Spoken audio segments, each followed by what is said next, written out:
Hello literature connoisseurs. Let's begin chapter 24 of Left Behind. The chapter begins with Buck at the Chicago office working on his article about the disappearances. He struggles over what to say about Nicolae and how he thinks he fulfills the biblical prophecies. Buck calls Steve, his old boss, and tells him that he refuses to bring Hattie to the meeting. Steve protests, but Buck makes a strange speech about how he does not set up people he knows with people he does not know. So all of a sudden he hates Nicolae because someone told him to. Typical cult mindset. Not because of anything Nicolae has done but because a pastor said, "Nicolae bad." Buck refuses to help Nicolae, then demands another interview with him. If Buck were a real journalist, he would understand quid pro quo. He would make his own judgments and not just follow the bandwagon. Of course, most of this seems Buck trying to get into Chloe's pants.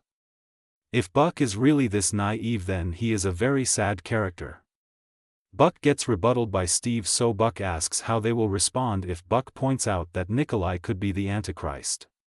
Steve responds by saying Staten Island. A quick search reveals nothing that makes saying Staten Island is a threat. There was a large prison there, but it closed in 2011. Since this was written in the 1990s, it would be in operation at the time.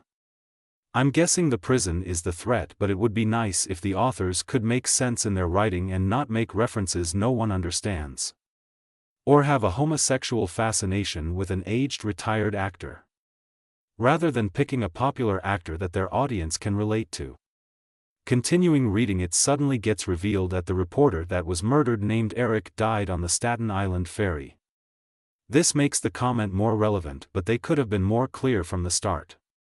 Steve hints at the line being monitored and he has to be careful of what he has to say. Buck starts talking in the author's usual nonsense as previously mentioned. Buck comments that Steve is a sell-out because he favors his new job over his old one. Why wouldn't he? Scene changes to Rayford and he privately talks to Bruce about the meeting with Buck. Bruce mentions that he has a hard time believing that Nicolae is Romanian because of his complexion. Bruce states that the end-time writers he's been reading say that the Antichrist will come out of Western Europe, but the Bible never states that, so where did they get this idea from?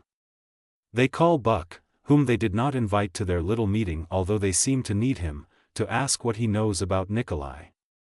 Up until this point, nothing about Nicolae's skin color has come up nor has been addressed.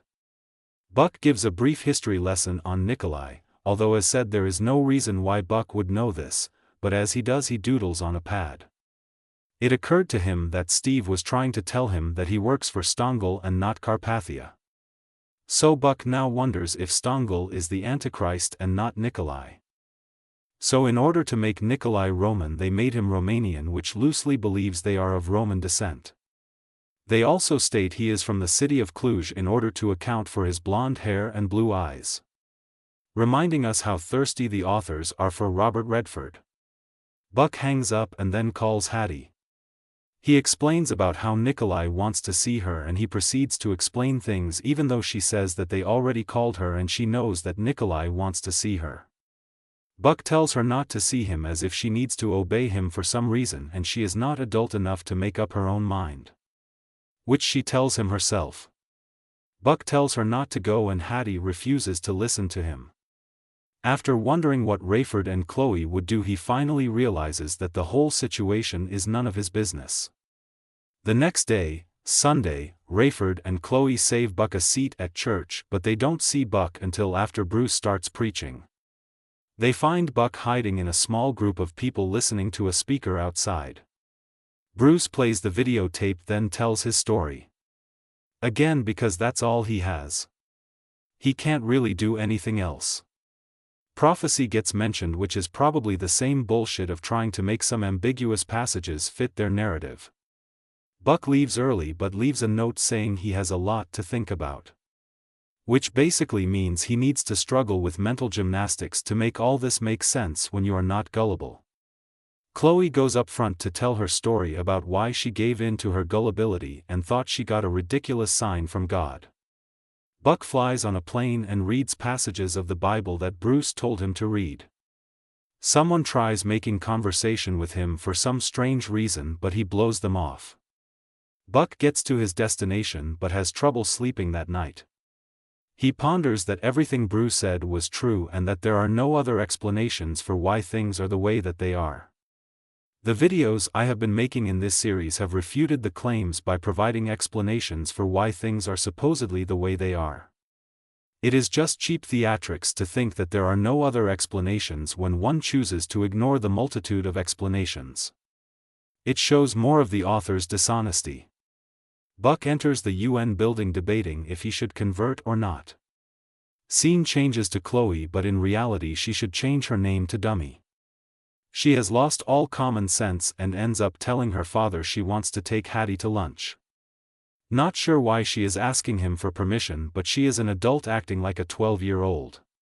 Rayford reminds her that she does not like Hattie, and Chloe responds by saying that not liking her is not a reason to prevent herself from going to lunch with her. Actually, it is. If you don't like someone, the worst thing you can do is force yourself to be around them.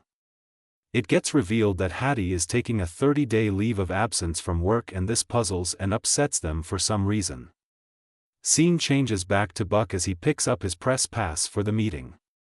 Buck walks around and realizes that he knows no one there except Stengel, Nicolae, Heim, and several others involved in banking and finances. So he really does not know what it means to know no one at an event. Buck again falls victim to the cult mentality as he panics because Bruce said it was dangerous there. Not that anyone has threatened him or given him any reason to be afraid other than he was just told to by a wannabe pastor. He is allowing himself to cause a self-inflicted panic attack. Buck runs off to the washroom where he converts because of all the panic the church cult had filled his head with. When he comes out as the conference is about to start, he sees Hattie sitting in a seat labeled personal assistant next to Nicolae. He also sees Todd C. among the group. Now that he converted, his panic attack stops and the conference begins. This ends chapter 24 of Left Behind. The next episode will be the final chapter of this book. See you next time.